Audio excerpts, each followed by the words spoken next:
Oxford Tales from China. This dragon can be better.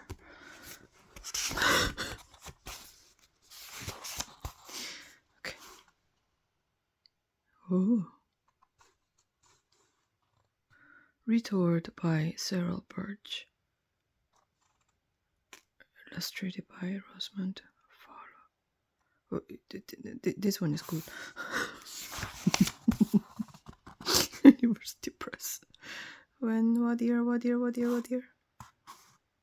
1961. For David and Kathy.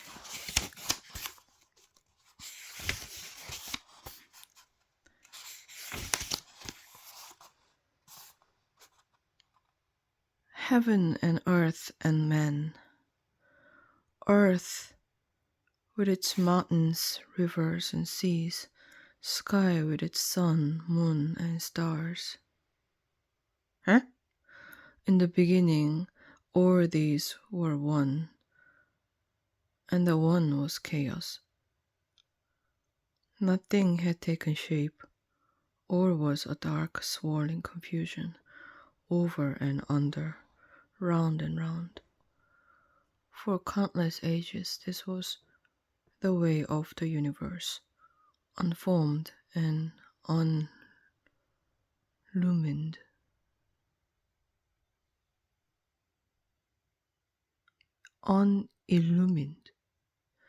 Until from the midst of chaos came Pan-Ku. Slowly he grew into being, feeding on the elements, eyes closed, sleeping a sleep of 18,000 years. At last, the moment came when he woke from his sleeping. He opened his eyes. Nothing could he see, nothing but darkness, nothing but confusion. In his anger, he raised his great arm and struck out blindly in the face of the murk, and with one great crashing blow, he scattered the elements of chaos. The swirling ceased, and in its place came a new kind of movement, no longer confined. All those things which were light in weight and pure in nature rose upwards. All those things which were heavy and gross sank down. With his one mighty blow, Pan-Ku had freed sky from earth.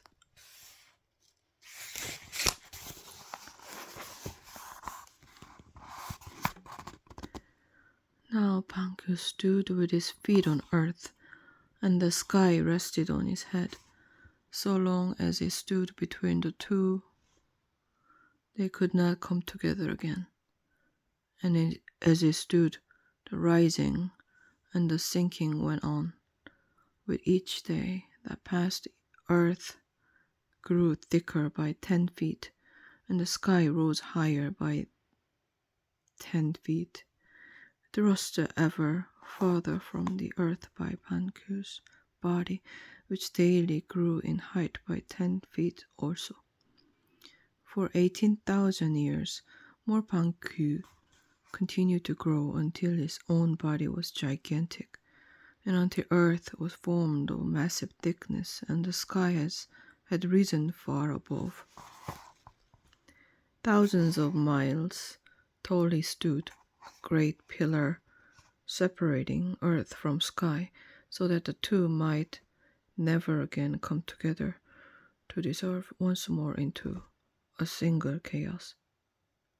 Throughout long ages he stood, until the time when he could be sure that earth and sky were fixed and firm in their places. When this time came, Pan-Ku, his task achieved, lay down on earth to rest, and resting died. And now he, who in his life had brought shape to the universe, by his death gave his body to make it rich and beautiful. He gave the breath from his body to form the winds and clouds, his voice to be the rolling thunder, his 2 eyes to be the sun and moon, the hairs of his head and beard to be the stars, the sweat of his brow to be the rain and dew.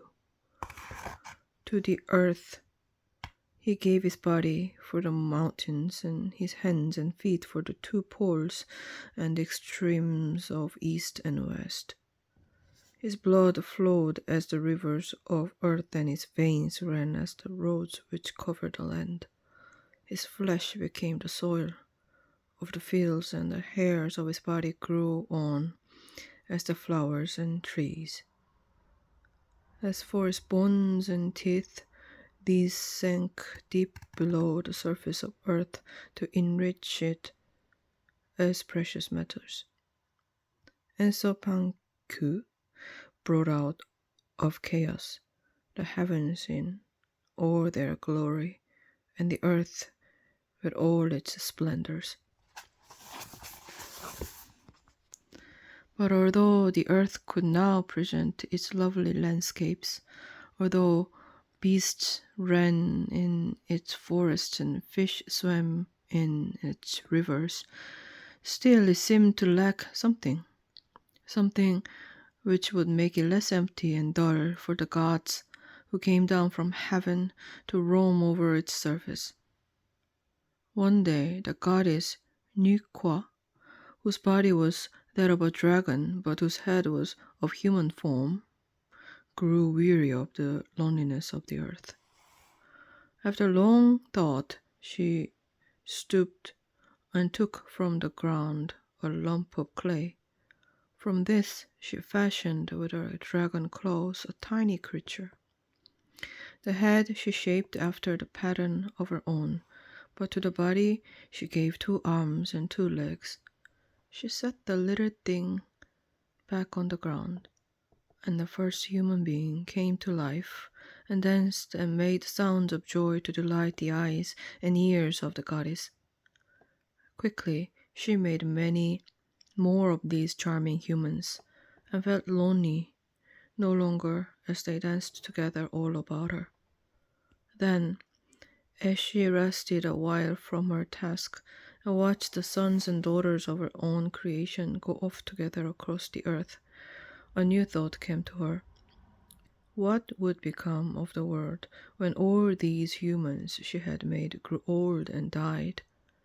They were fine beings, well fitted to rule over the beasts of the earth, but they would not live forever.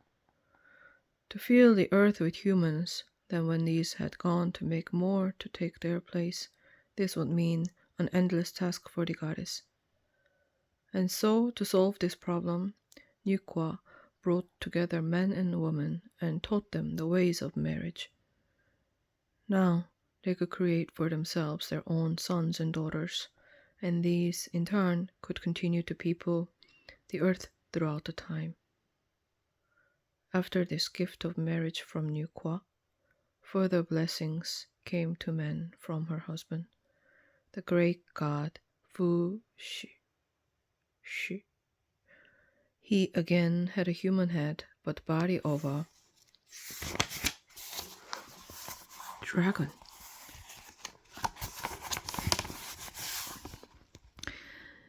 He taught men how to weave ropes to make nets for fishing, and he made the lute from which men first drew music.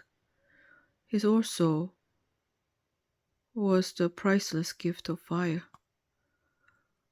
Men had seen and feared the fire which was struck from the forest trees by the passing of the Lord of the thunderstorm. But Fu Shi, who was the son of this same Lord, taught men to drill wood against wood and make fire for their own use, for warmth and for cooking. Already the creature of Nykwa's making could speak their thoughts to one another, but Fushi now drew for them the 8 precious symbols with which they could begin to make records for those who were to come after. He drew 3 strokes to represent heaven. The 3 strokes broken represented earth. That symbol, whose middle stroke was solid, represented water. That whose middle stroke was broken represented fire. A solid stroke above. In Korean flag, we have 1, 3, 4, and 5, 6. These are there. Solid stroke above gave the sign for mountains. A solid stroke beneath the sign for storm. A broken line below showed wind. A broken line on top showed marshland. With these 8 powerful symbols, man could begin to record all he observed of the world about him. For long years, men lived their lives in a world at peace. Then suddenly, there spread from heaven to earth a conflict which threatened to put an end to all creation. This was the battle between the spirit of water, Kung Kung, and the spirit of fire, Chu Zhong. Down to earth came the turbulent, willful Kung Kung to whip up huge waves on river and lake and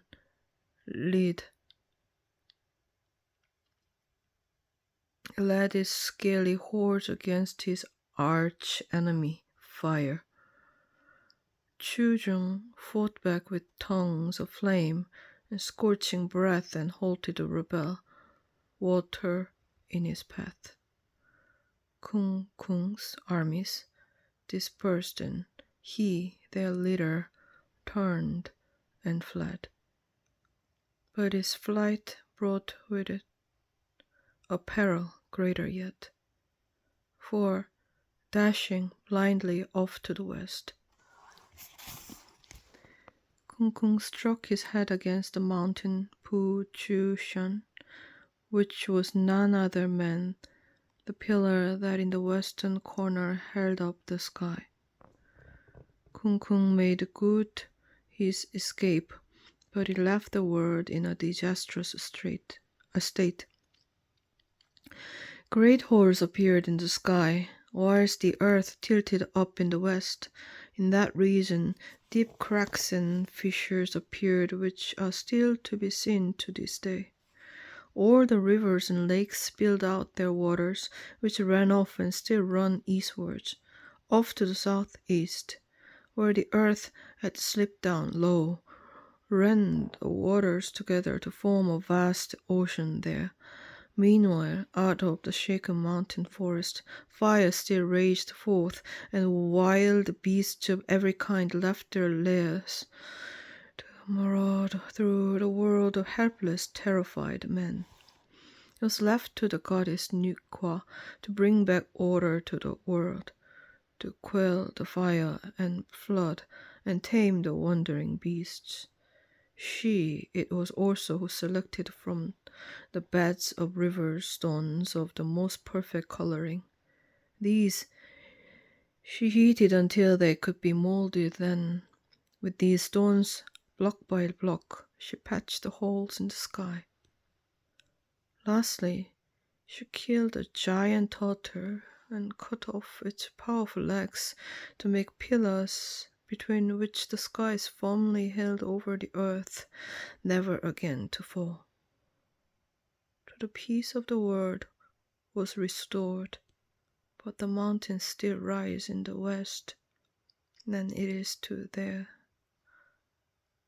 Let the sun, moon, and stars still run down the tilted sky, whilst to the east the waters of the earth still gather into the restless ocean. The end.